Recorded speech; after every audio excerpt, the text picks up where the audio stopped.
Hello दोस्तों, मैं आबिद हसन खान, सहायक प्राध्यापक वाणिज्य, शासकीय एसडीएस महाविद्यालय, जामगांव आर भरर, जिला दुर्ग।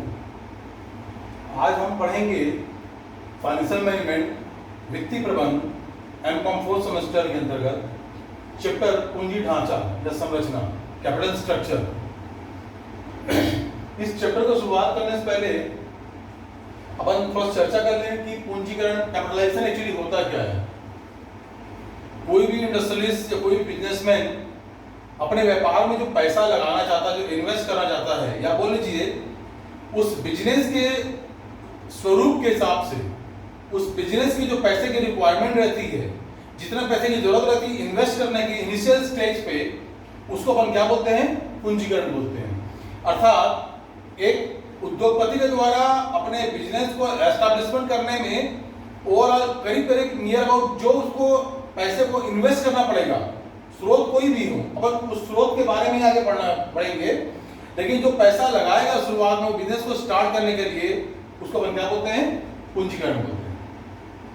अपन आते हैं पूंजी ढांचा या संरचना। सामान्य शाब्दिक अर्थ में अपन समझ में आ रहा है कैपिटल स्ट्रक्चर, यानी देखिए पूंजी कई प्रकार की होती है। समतांश पूंजी भी होती है, पूर्वाधिकारंश पूंजी भी होती है, बॉन्ड्स भी होते हैं, लोन भी होते हैं, डिबेंचर्स भी होते हैं। तो इन सबके कलेवर को, इनके सबके स्ट्रक्चर को ओवरऑल अपन क्या बोलते हैं? पूंजी का ढांचा बोलते हैं या संरचना बोलते हैं।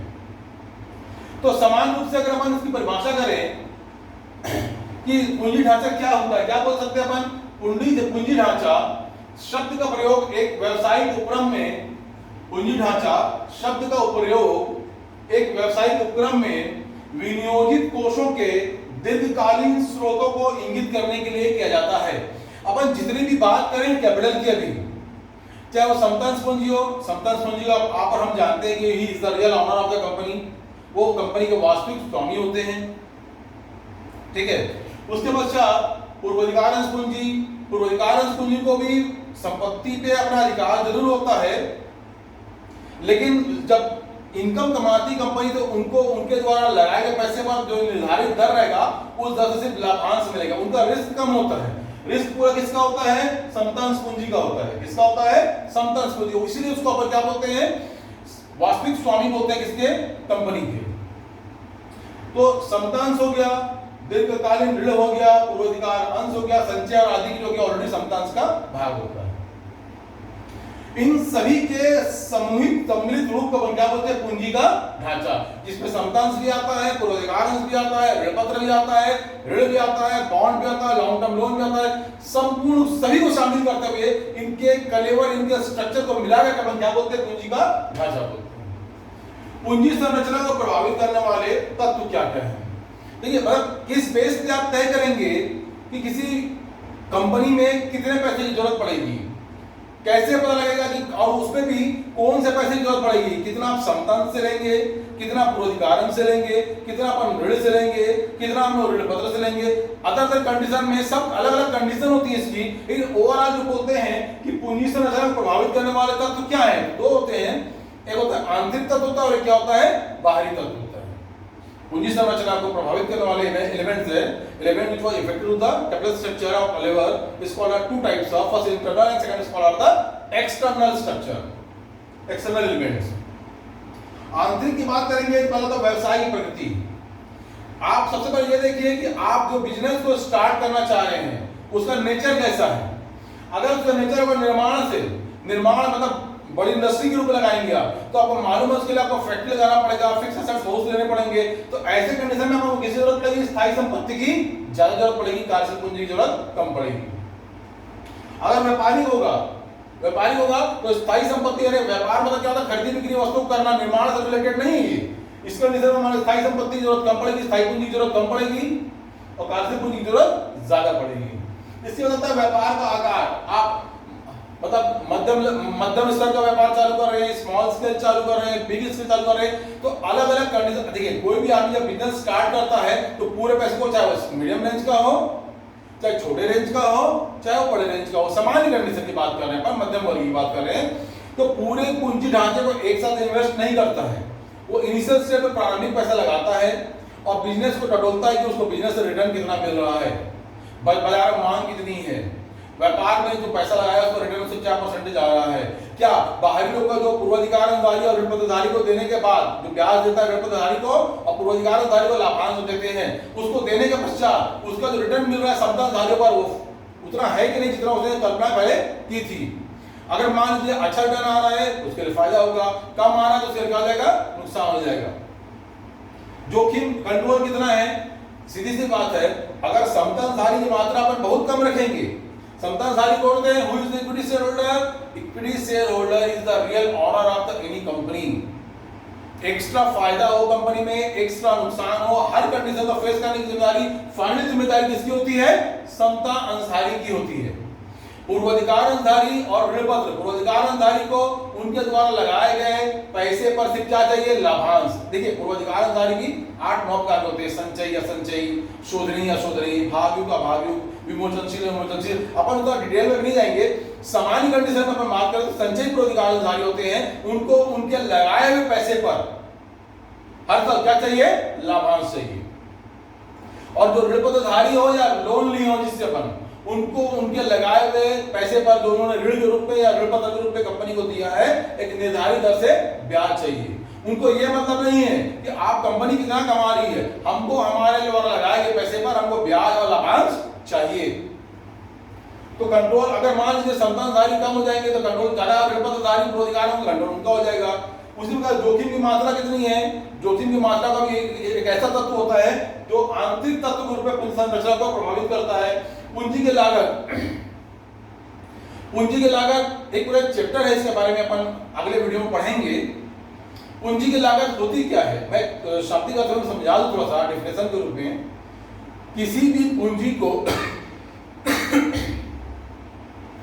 किसी भी पूंजी को प्राप्त करके उसका उपभोग करने के बदले में देने वाला रिटर्न क्या कराएगा, पूंजी की लागत। सामान्य कंडीशन में अगर हमने किसी के पैसे को यूज किया तो उसके पैसे पर जो अपन ब्याज दे रहे हैं, जो लाभांश दे रहे हैं, वही उसकी क्या कहलाएगा, लागत। तो पूंजी की लागत का दर कितनी है, ज्यादा मात्रा में जा रही है कि कम मात्रा में जा रही है, जितनी जा रही है उससे ज्यादा रिटर्न आ रहा है कि नहीं आ रहा है। अगर मान लीजिए हम दे रहे हैं मान लीजिए 1 लाख का लोन लिए, 10,000 रुपए ब्याज देना है, लेकिन रिटर्न उस हिसाब से नहीं ले पाए तो व्यापार के लिए क्या हो जाएगा, हानि हो जाएगी। अगर उससे ज्यादा आ रहा है तो व्यापार के लिए क्या है, वो फायदा है। पूंजी मिलान अनुपात, कैपिटल गियरिंग रेशियो। देखिए पूंजी एक्चुअली पूरे कंपनी की पूंजी को 2 स्टेज में बांटा जाता है, एक इंटरनल लायबिलिटीज, एक क्या होता है, एक्सटर्नल लायबिलिटीज। समता को जो होते हैं वो कहलाता है इंटरनल लायबिलिटीज, क्योंकि वो कंपनी के क्या होते हैं, वास्तविक स्वामी होते हैं। और उसके अलावा जो भी दायित्व होता है तो क्या कहलाएगा, एक्सटर्नल लायबिलिटीज कहलाएगा। तो पूंजी और पूंजी मिलान अनुपात हमारा यही बताता है कि आपकी कंपनी में समता कोष की तुलना में ऋणपत्रधारी या पूर्वाधिकारधारी या इनका कोष कितना है, आपस में तुलनात्मक अध्ययन करते हैं। अपन पढ़ेंगे इसका पीछे अलग से पढ़ेंगे। डेब्ट इक्विटी रेशियो, ऋण समता अनुपात कितना है, ठीक है ना। अब अपन बात करते हैं बाहरी तत्व की, बाजार की स्थिति, बाजार मांग, जो प्रोडक्ट आप बेच रहे हो उसकी मांग कैसी है, बाजार कंडीशन कैसी है, फेवरेबल कंडीशन की, एंटी फेवरेबल कंडीशन है, विनियोजक का स्वभाव, जो पैसा लगाने वाले उनका स्वभाव कैसा है। अगर वो नीडर होंगे तो किस पे लगाएंगे, वो समताधारी में लगाएंगे। वो जोखिम लेने में उनमें क्षमता होगी, वो लीडर होंगे, वो जोखिम ले सकते हैं, उनको मतलब लाभ हानि, चाहे लाभ हो चाहे हानि हो, दोनों को फेस करने का उनका पावर रहता है। ऐसी कंडीशन में पैसा कहाँ लगाएंगे, समताधारी में लगाएंगे। एक्चुअली क्या होता है, जब कंपनी बनती है, जो प्रमोटर्स होते हैं वो चाहते हैं कि जितना भी शुरुआती समताधारी है वो हमारे अपने खुद खरीद लेता है या अपने आदमियों को बोलता है खरीद लो, जो उनसे रिलेटेड है, ताकि कंट्रोल पूरा किसका रहेगा, प्रमोटर्स का रहेगा, डायरेक्टर्स का रहेगा। उसी प्रकार से पूंजी निर्माण की लागत, पूंजी निर्गमन की लागत। पूंजी निर्गमन की लागत क्या है, देखिए पैसा तुरंत हाथ में नहीं आ जाता है। अपन पूर्वाधिकारधारी पे निर्गमन करेंगे या ऋणपत्र पे निर्गमन करेंगे तो सामान्य रूप से क्या करते हैं, अपन लोग उसको इशू करते हैं पब्लिक में, कि जब कब करते हैं हम लोग, जब कंपनी बिजनेस करते रहती है। जब कंपनी बिजनेस करते रहती है तो बिजनेस करते करते कंपनी अच्छी कंडीशन में आती है, जितना पैसा लगाया है उसका रिटर्न उससे अच्छा आ रहा है, कंपनी को और पैसे की जरूरत पड़ती है, तो ऐसी कंडीशन में कंपनी क्या करती है, बाहर से पैसा मंगाती है। बाहर से पैसा मंगाते हैं कैसे, बोलते हम पूर्वाधिकार निगमन करेंगे, ऋणपत्र निगमन करेंगे या लोन लेंगे। तो सामान्य कंडीशन में जब पूर्वाधिकार निगमन होंगे या ऋणपत्र निगमन होंगे तो उसको निगमन की लागत करना पड़ेगा, आवेदन करना पड़ेगा, आवंटन करना पड़ेगा, प्रथम याचना करना पड़ेगा, अंतिम याचना करना पड़ेगा। तो उसका खर्चा हमारा कितना आ रहा है। और सरकारी कानून कई जगह पर कुछ गवर्नमेंट द्वारा ये भी नियम कुछ जगह बनाया गया है कि इसका अनुपात 2:1 संतानधारी का और अदर का जो अनुपात 2:1 होना चाहिए, कई कंडीशन में 3:2 होना चाहिए। सरकारी बातें भी इस पे ध्यान देना पड़ता है। अब अपन आते हैं अनुकूलतम पूंजी ढांचा। अपन एक काम करते हैं, शुरुआत से यहाँ पे रिवाइज कर लेते हैं।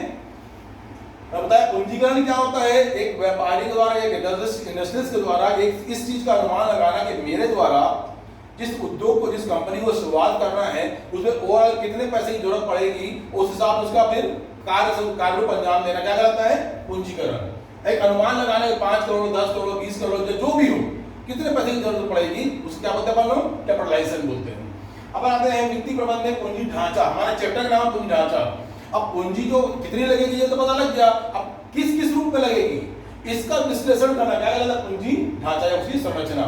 इसी परिभाषा है पूंजी ढांचा शब्द का प्रयोग एक व्यवसायिक उपक्रम में विनियोजित कोषों के दीर्घकालीन स्रोतों को इंगित करने। दीर्घकालीन स्रोत क्या, इसमें कोई भी स्रोत, चाहे समतांश हो, चाहे पूर्वाधिकार अंश हो, चाहे ऋण पत्र हो, चाहे ऋण हो, इसमें कोई भी ऐसा स्रोत नहीं है जो अल्पकालीन है या मध्यकालीन है। समान रूप से सब दीर्घकालीन होता है, सब क्या होता है, दीर्घकालीन होता है।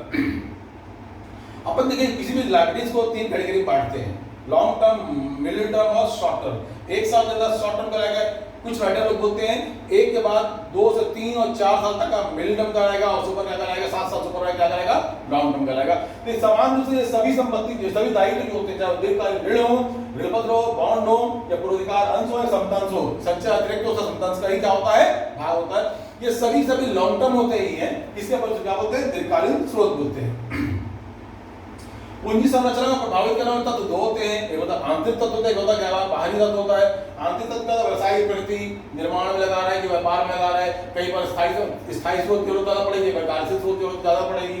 निर्माण में स्थायी ज्यादा है, कार्यशील कम है, व्यापार में कार्यशील ज्यादा है, स्थायी कम है। उस व्यापार का आकार है, व्यापार से रिटर्न को कितना मिल रहा, आय है, उसका कंट्रोल है, जोखिम है, पूंजी की लागत है, पूंजी मिलानुपात है, ऋण क्षमता अनुपात है, ठीक है। इसके बाद हमारा आता है अनुकूलतम पूंजी ढांचा।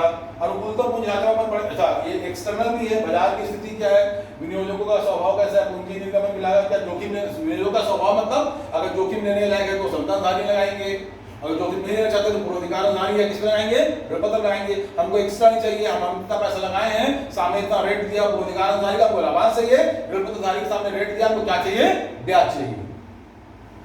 अपन बात करते हैं अनुकूलतम पूंजी ढांचे, ठीक है। सबसे पहले सरलता, सरल होना चाहिए। पूंजी ढांचा ऐसा हो जिसको देख के हम समझ सके कि कितना पूंजी कहां से लगाई गई है, समझने योग्य हो, किसी बात में भ्रांति उत्पन्न ना हो। लोचपूर्णता, फ्लेक्सिबिलिटी होना चाहिए, मतलब समय के हिसाब से अपन परिवर्तन कर सके। परिवर्तन मतलब क्या होता है, कई बार हम लोग को मालूम चलता है कि ऋणपत्रधारी हम ज्यादा इशू कर दिए हैं, उसको रिडेम्पशन कर सकते हैं अगर समय पूरा हो गया हो तो। कुल मिलाकर ये बोल सकते हैं हम लोग लोचपूर्णता मतलब फ्लेक्सिबिलिटी होना चाहिए, समय के साथ परिवर्तन अपन करने का अधिकार होना चाहिए। न्यूनतम लागत, मतलब अपन न्यूनतम लागत का मतलब ये होता है कि कम से कम ब्याज दर, कम से कम लाभांश दर के हिसाब से बाहर स्रोतों से पैसा प्राप्त कर सके। न्यूनतम जोखिम होना चाहिए। अधिकतम नियंत्रण, नियंत्रण पूरा और ऑलरेडी किसका होना चाहिए, समतांधारी होना चाहिए। देखिए जितने भी जगह जब अंश की बात होती है, अंश की बात होती है सामान्य रूप से तो हमेशा किसकी होगी, समतांश की, क्योंकि वही कंपनी का वास्तविक क्या होता है, स्वामी। और ये पूरी गणनाएं जो हो रही है आगे और भी जो अपन गणना करेंगे वो सब पूरा किसके लिए करेंगे, समतांधारी के लिए ही करेंगे। अधिकतम ऋण पर हमारा आय होना चाहिए और तरलता होना चाहिए, सिंपल सी बातें ये सब। तो अब अपन बात करते हैं वित्तीय योजना के विकल्प। इसका मतलब क्या अपन समझते हैं पहले और फिर इसको कैसे कैलकुलेशन करते हैं अपन ये बात करते हैं। वित्तीय योजना के विकल्प, देखिए जब ये बिजनेस रन करता रहता है तो 2 कंडीशन होती है, या तो बहुत ज्यादा लाभ कमा रहा है अच्छी कंडीशन में, या थोड़ा परेशानी आ रही है, उसको प्रॉफिट निकालने में परेशानी आ रही है और पूंजी की जरूरत पड़ रही है। तो हर कंडीशन में उसके पास पैसा प्राप्त करने के 3 विकल्प होते हैं, 3 होते हैं। पैसा प्राप्त करना कहां से कर सकता है वो, और समतांश से निर्गमन कर सकता है, और पूर्वाधिकार से निर्गमन कर सकता है, और ऋणपत्र ले सकता है, या बाहर से लोन ले सकता है। ये कई कंडीशन, 3-4 कंडीशन उसके वापस है। ये विकल्प है, मतलब अगर कोई एक्स्ट्रा इन्वेस्टमेंट करने की और जरूरत पड़ेगी पैसे की, तो उसके पास क्या क्या है, समतांश का निर्गमन और कर सकता है, पूर्वाधिकार अंश का निर्गमन और कर सकता है, ऋण पत्र का निर्गमन और कर सकता है, या लोन बाजार से और ले सकता है। ये उसके पास ऑप्शन है। अब हम 3 ही बात करते हैं, समतल, पूर्वाधिकार अंश और ऋण पत्र या ऋण, एक ही मतलब है, ठीक है। दोनों पर ब्याज दिया जाता है, फिक्स रेट से रहता है। अपन बात कर रहे हैं अनुकूलतम पूंजी ढांचे की, ये सॉरी वित्तीय योजना की विकल्प की।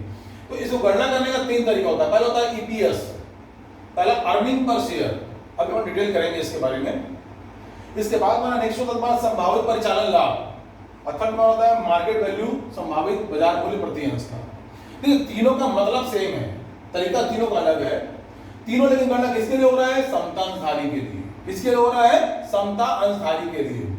मैं फिर बता दूं आपको, इस पूरे चैप्टर में जो अपन पढ़ रहे हैं पूंजी ढांचा, एक अनुकूलतम पूंजी ढांचा, या अपन पढ़ रहे हैं कि ये क्या बोलते हैं वित्तीय योजना के विकल्प का, तो ये हर कंडीशन में हमको उसको फेवरेबल मान के चलना है जिसको इंप्लीमेंट करने से, जिसको लागू करने से अंतिम फायदा किसका होना चाहिए, समता अंशधारी का। अपन बात करते हैं ईपीएस की, अर्निंग पर शेयर। कोई भी व्यापार में जब आदमी व्यापार में लाभ कमाता है, जितना पैसा लगाया है, चाहे वो समता पूंजी के रूप में हो, चाहे वो पूर्वाधिकार अंशधारी के रूप में हो, चाहे वो ऋण पत्र के रूप में हो, उसने पैसा इन्वेस्ट किया, ओवरऑल कैपिटल इन्वेस्ट किया, एक स्ट्रक्चर दिया हुआ है, समता अंशधारी, पूर्वाधिकार अंशधारी और ऋण पत्र। उसका रिटर्न भी आया, उसको रिटर्न में सबसे पहले वो क्या करेगा, रिटर्न में सबसे पहले वो देगा लोन पर इंटरेस्ट देगा, या ऋण पत्र पर इंटरेस्ट देगा। इंटरेस्ट देने के बाद फिर क्या करेगा, वो टैक्स देगा। टैक्स देने के बाद फिर क्या करेगा, वो पूर्वाधिकार अंशों पर लाभांश देगा। यहाँ पर एक बात ध्यान देने की आपके लिए, पूर्वाधिकार लाभांश के साथ उसको उसके टैक्स की भी व्यवस्था करना पड़ेगा कंपनी को। पूर्वाधिकार लाभांश को अपन टैक्स देने के बाद लाभांश दे रहे हैं, लेकिन वो इनकम पर सरकार को टैक्स भी देना है, उसकी व्यवस्था भी हमको करनी पड़ेगी। और अंत में जो पैसा बचा किसको मिलेगा, समता अंशधारी। यानी कि आखिरी रिस्क, जो मेन रिस्क मैं बार बार बोल रहा हूं, किसका होता है, समता अंशधारी का ही होता है। कंपनी को जब बिजनेस करती है तो कंपनी को चाहे एक्स्ट्रा फायदा हो, कंपनी को चाहे एक्स्ट्रा नुकसान हो, हर कंडीशन में फेस करने की जिम्मेदारी किसकी होती है, समता अंशधारी की होती है। इसीलिए उसको क्या बोलते हैं, कंपनी का वास्तविक स्वामी बोलते हैं। तो ये ईपीएस कैसे निकालेंगे हम लोग, जब कंपनी लाभ कमाएगी, लाभ मतलब ईबीआईटी, सेल्स में से वेरिएबल कॉस्ट माइनस हुआ, फिक्स कॉस्ट माइनस हुआ, EBIT earning before interest and tax, interest minus किए डिबेंचर का लोन का, EBT earning before tax minus किए, PAT earning after tax, preferential dividend minus किए, पीएटी माइनस प्रेफरेंशियल डिविडेंड। अब जो बचा वो अंतिम रूप से लाभ है, वो लाभ का मालिक कौन है, समता अंशधारी है। अपन उस लाभ में समता अंशों की संख्या का भाग करेंगे, हमारा क्या निकल जाएगा, प्रति अंश आय, अर्निंग पर शेयर। तो हमको ये देखना पड़ेगा कि अपन पहले कभी भी ये वैकल्पिक तीनों योजनाओं को बनाने से पहले सबसे पहले जो वर्तमान कंडीशन दिया हुआ है, आपका वर्तमान कंडीशन, इनकी जरूरत कब पड़ती है, जब कंपनी को एक्स्ट्रा पैसे की जरूरत पड़ेगी।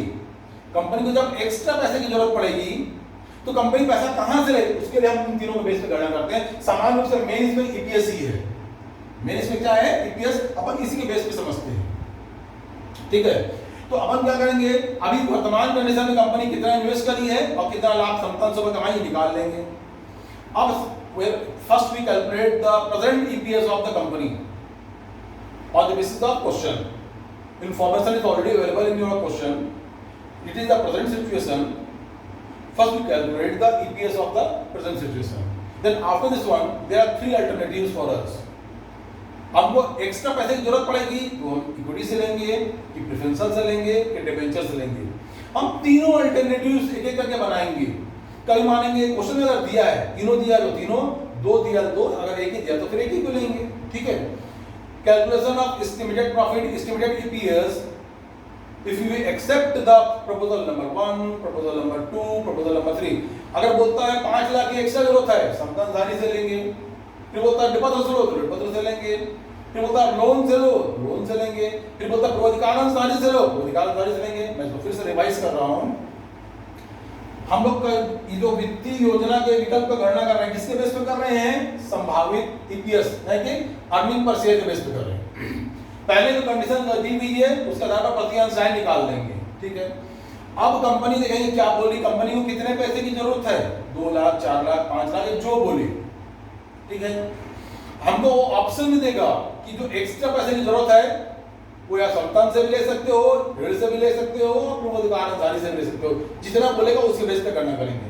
तो हम अलग अलग कंडीशन निकालेंगे, यदि पहला प्रपोजल मान ले तो क्या होगा, दूसरा प्रपोजल मान ले तो क्या होगा, और तीसरा प्रपोजल मान ले तो क्या होगा। जिस प्रपोजल को मानने पर अलग अलग सबकी गणना कर लिए, हमारा ईपीएस सबसे ज्यादा होगा उन तीनों में, हम उसको प्रपोजल मानेंगे, और अगर जिसपे कम होगा उसे क्या कर देंगे, रिजेक्ट कर देंगे। कुल मिलाकर हमारा टारगेट क्या होना चाहिए, हमारा टारगेट ये होना चाहिए कि हर हाल में समतांशों को मिलने वाला प्रतिअंश आय है वो क्या होना चाहिए, वृद्धि होना चाहिए। उसी प्रस्ताव को हम क्या करेंगे, मानेंगे, ठीक। अगर उसी को संभावित परिचालन लाभ, पहले का लाभ कितना निकाल लेंगे, तीनों अल्टरनेटिव्स को दिया हुआ उसके आधार पर लाभ निकाल लेंगे, सबसे ज्यादा लाभ किसमें होगा उसको मानेंगे। ये वही हमारा क्या है, बाजार मूल्य। अंशों का बाजार मूल्य कैसे बढ़ता है, लाभ कमाओगे लाभ बढ़ते जाएगा, उस साथ बाजार की वैल्यू, बाजार में अंशों की वैल्यू ऑलरेडी क्या होगी, बढ़ते जाएगी, वो हमारे लिए फायदेमंद रहेगा। ये 3 तरीका हो गया इसमें। अब अपन थोड़ा बात करते हैं समता पर व्यापार एक्चुअली होता है, what is the meaning of trade on equity. समता पर व्यापार एक्चुअली होता क्या है ना। समता पर व्यापार का मतलब होता है कि दो-धारी तलवार है। समता पर व्यापार आपको बहुत ज्यादा फायदा भी हो सकता है, बहुत ज्यादा नुकसान भी हो सकता है। समता पर व्यापार क्या होता है कि अगर आप बिजनेस को स्टार्ट किया, शुरुआत में अपन बहुत लिमिटेड पैसे से लगाते हैं, बिजनेस शुरुआत करते हैं, जैसे जैसे जरूरत पड़ जाएगी पैसे को और अपन इन्वेस्ट करते जाएंगे, पैसा खत्म हो गया खुद का पैसा, बाजार से पैसा लेंगे।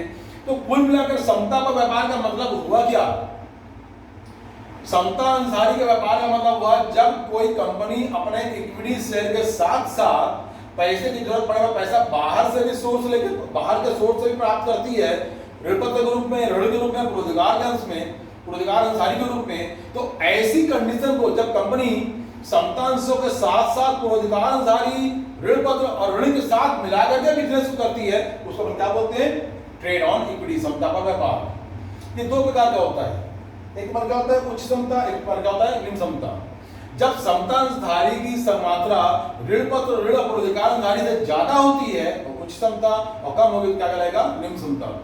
एक्चुअली कोई भी समता अंशधारी ये कब इंप्लीमेंट करती है, ये कब तक इंप्लीमेंट करती है, जब उसको पैसे की जरूरत होती है और पैसा लेगी बाहर से। बाहर 3 अल्टरनेटिव्स हैं, पूर्वाधिकार से भी ले सकती है, ऋण से भी ले सकती है, ऋणपत्र से भी लेगी। फिर वही चीज है किससे लेगी, वो चेक करती है मेरे को बाजार में पैसा मिल रहा है, पूर्वाधिकार अनुसारी में कितना लाभांश देना पड़ेगा, ऋणपत्र को कितना ब्याज देना पड़ेगा, और इनको लगाने के बाद मेरी इनकम कितनी हो रही है। अगर वो जो पैसा लगा रही है उससे ज्यादा रिटर्न मिल रहा है परसेंटेज से, मतलब मान लीजिए मैंने 5 लाख का लोन लिया 10% की रेट से, उस 5 लाख रुपए 15% की रेट से कमा रहा हूँ, मेरे बीच में 5% का मेरा फायदा कहलाएगा। ऐसे कंडीशन में वो बाजार से पैसा लेगी और उसके लिए फायदा रहेगा। लेकिन अगर ले ली 10% की रेट से लिया, उसकी इनकम मात्र 8% हुआ, उसको क्या हो जाएगा, उसका नुकसान हो जाएगा। तो कुल मिलाकर के ये रिस्क होता है जो सिर्फ समता अंशधारी ले सकती है, क्योंकि वो कंपनी के वास्तविक स्वामी होते हैं और अपनी पूंजी के साथ साथ बाहर से पैसा तो कलेक्शन करती है और एक साथ मिलाकर के बिजनेस करती है, इसको क्या बोलते हैं, समता व्यापार। जब समता अंश की मात्रा बाकी अन्य से ज्यादा होगी, पूर्वाधिकार अनुसारी ऋणपत्र से उच्च समता कहलाएगा, कम हो क्या कहलाएगा, निम्न समता कहलाएगा। फिर अपन पढ़ते हैं पूंजी मिलान। पूंजी मिलान अनुपात क्या होता है, मैं पहले बताया पूंजी मिलान क्या होता है। पूंजी मिलान हमारा होता है जब समता अंशधारी और समता अंशधारी की तुलना की जाएगी किससे, पूर्वाधिकार अंशधारी से, ऋणपत्र से और ऋण से। इसको अपन समझ सकते हैं,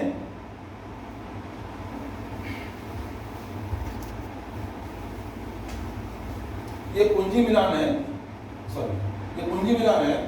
इसमें तुलना होती है समतांश प्लस संचय प्लस आधिक्य, इसका तुलना होता है पूर्वाधिकार से, ऋणपत्र से और ऋण से। तो इसको अपन क्या बोलते हैं, पूंजी मिलान अनुपात बोलते हैं, मतलब कैपिटल गियरिंग रेशियो, मिलान करना कि हमारे पास आज की तारीख में समतांश कितने हैं, उसका संचय आधिक्य एक समता कोष कहलाता है, इसको समता कोष भी बोलते हैं। आधिक्य का मतलब क्या होता है, हर साल जो लाभ कमाते हैं, लाभ का जो बैलेंस हमारा बचता है वो क्या बोलते हैं, आधिक्य बोलते हैं, सरप्लस बोलते हैं, रिटेन अर्निंग बोलते हैं। तो समतांश संचय और आधिक्य का तुलना पूर्वाधिकार अंश ऋणपत्र और ऋण इन दोनों का तुलनात्मक अनुमान क्या कराएगा? पूंजी मिलान अनुपात। अब ये निम्न दंतीकरण कब कहलाएगा? जब समता अंश की मात्रा पूर्वाधिकार अंशधारी ऋणपत्र और ऋण से ज्यादा हो तो निम्न दंतीकरण कहलाएगा, लो कहलाएगा। और जब पूर्वाधिकार अंश की मात्रा समतांश की मात्रा, इसे रिवाइज कर रहा हूं, जब समतांश की मात्रा पूर्वाधिकार अंश ऋणपत्र और ऋण से ज्यादा हो तो निम्न दंतीकरण कहलाएगा। और जब समतांश की मात्रा पूर्वाधिकार अंशधारी ऋणपत्र और ऋण से कम हो क्या कहलाएगा? ये उच्च दंतीकरण कहलाएगा। ठीक है, नेक्स्ट वीडियो में अपन पढ़ेंगे पूंजी की लागत। ठीक, थैंक यू।